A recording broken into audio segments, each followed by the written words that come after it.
In 1933, it's claimed that a UFO crashed in the Lombardy region of Italy.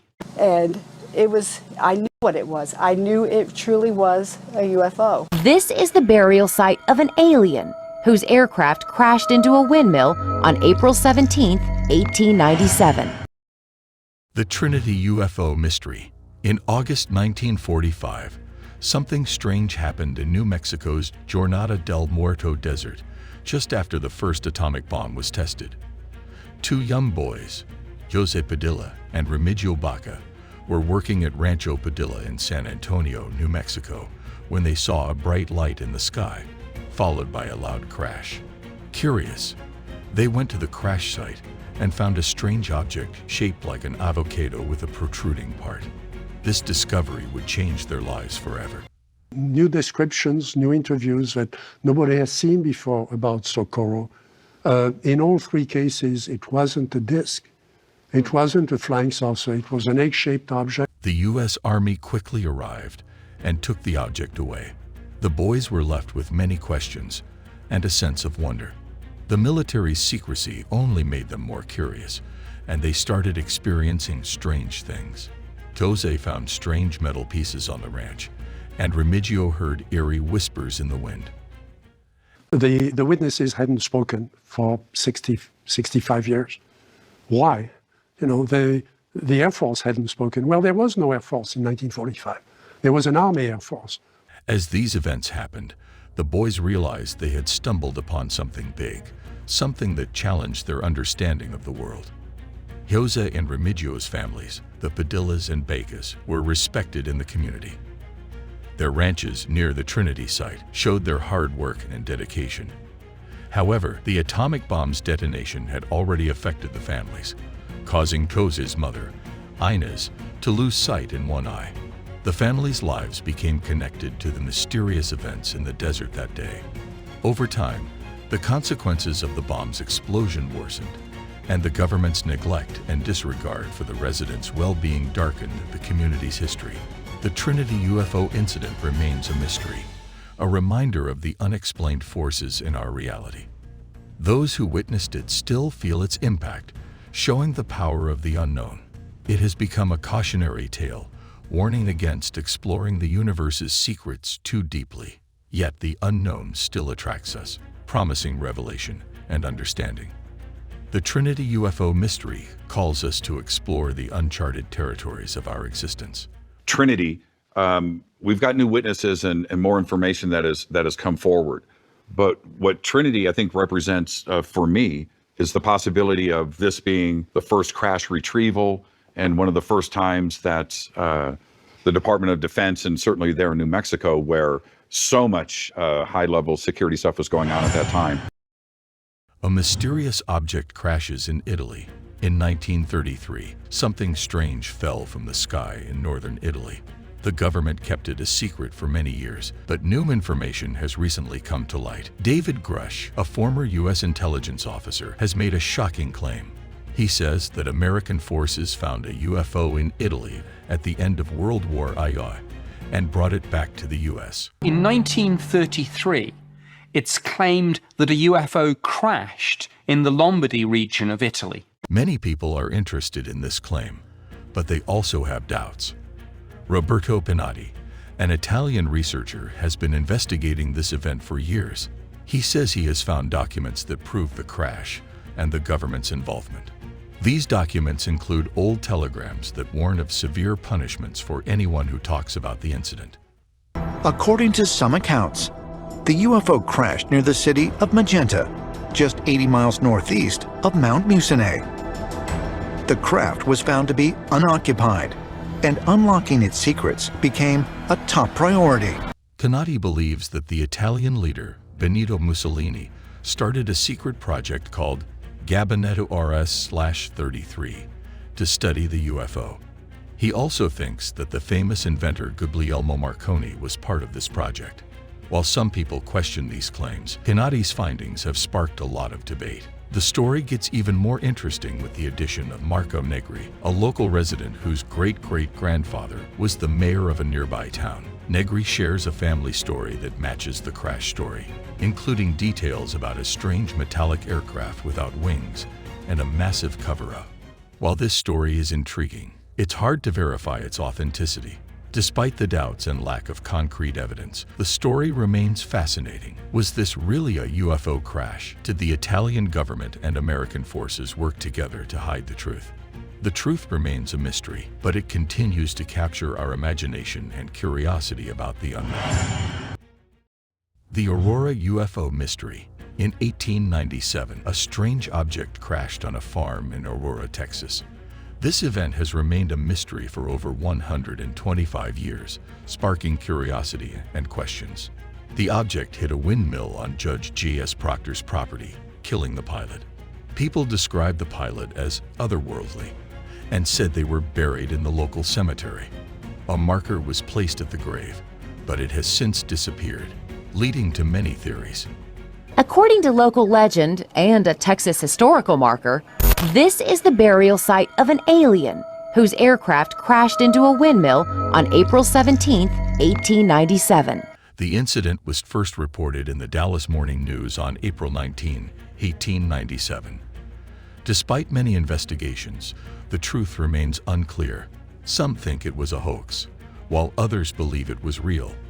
The incident has been featured in books, articles, and TV shows, but the mystery persists.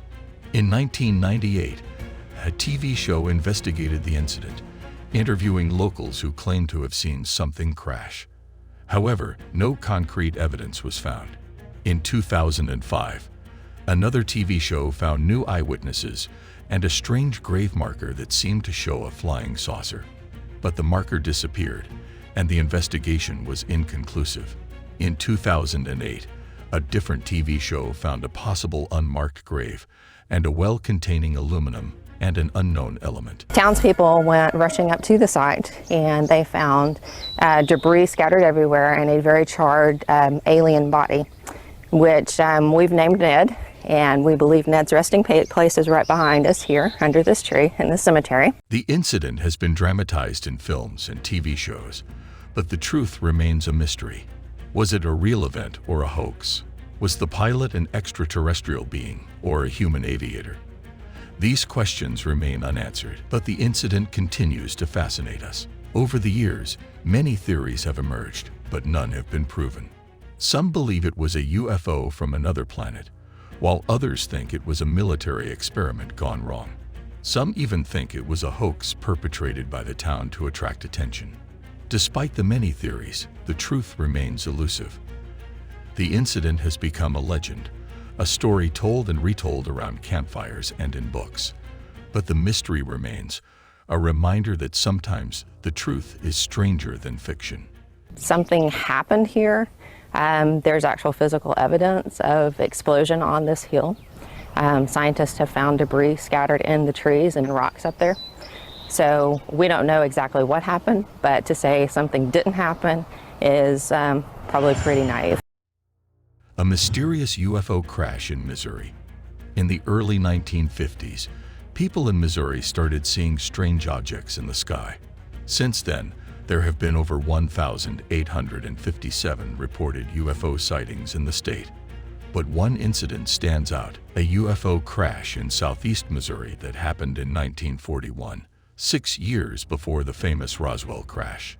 Some claim a small Missouri town is a beacon for out-of-this-world visitors for the past half-century. In fact, it's been named the UFO capital of the Show Me State. In 1991, a UFO investigator named Leonard Stringfield shared a story about a UFO crash near Cape Girardeau, Missouri. The story came from a woman named Charlotte Mann, who was a child at the time. Her grandfather, Reverend William Huffman, was called to the crash site to help the beings who were hurt. When Reverend Huffman arrived, he saw a disc-shaped object with strange markings and 3 small hairless beings with big heads and eyes. He prayed over the bodies and was then told by the military to keep quiet about what he saw. Despite the warning, Reverend Huffman told his family about the incident, including Charlotte. She remembered seeing an old photo of the crash site with 2 men holding one of the small beings. Unfortunately, the photo is now lost. It was zigzagging and acting very odd. I didn't even look out the window. I didn't want anybody to look out the window. And I knew what it was. I knew it truly was a UFO. UFO experts believe Charlotte's story is true and that the crash really happened. If it's true, it means that aliens have been visiting Earth since at least 1941, and the government has been keeping it a secret. Researchers are still looking for evidence to prove what happened. They hope to find physical evidence or new witnesses to confirm the story. Will the truth finally come out? Only time will tell. My husband and I moved back here a few years ago. He swears he saw some kind of lights. The incident has sparked many questions. What were the beings doing here? Were they exploring our planet, or was their ship damaged? Did the government cover up the incident to avoid panic or to protect sensitive information? The mystery remains, and the search for answers continues. There were over 500 reported sightings of UFOs in the area. One resident said that if they had to estimate, half of the residents had seen something in the sky. A mysterious event in Dundee County. Dundee County in Nebraska has a rich history dating back to 1873. But there's a strange event that happened in 1884 that still puzzles people today. Some cowboys found a strange object that had crashed near the town of Max. The Nebraska State Journal reported that the object was long and cylindrical with machinery and cogwheels. The heat from the crash was so intense that it hurt one of the cowboys, Alf Williamson. As news of the event spread, the story got weird. The journal said the object disappeared in the rain, leaving the sweet smell behind. But many people thought it was a joke made up by the newspaper. Even though the journal admitted it was a hoax in 1927, people still believed it was true. The story has been passed down through generations, and some people still think it really happened. In 2013, someone found a strange green material in a nearby county, which made people wonder if the 1884 story was true after all. The event raises many questions. What was the object? Was it a meteor, a machine, or something from another world? Why did the journal make up the story? The mystery remains unsolved, leaving us to wonder what really happened in Dundee County over a century ago. The story has fascinated many people, sparking different theories and guesses. Some think it was a UFO, while others think it was a failed publicity stunt. The truth remains hidden, lost in time. The incident has become a legend, with many people visiting Dundee County to explore the crash site. Some claim to have seen strange lights and heard strange noises, while others have found strange objects in the area. The mystery of the Dundee County crash continues to captivate people's imagination, inspiring books, movies, and TV shows. Despite the many theories and legends, the truth about the Dundee County crash remains a mystery. Was it a hoax, a meteor, or something extraterrestrial? The answer lies hidden in the past, waiting to be uncovered.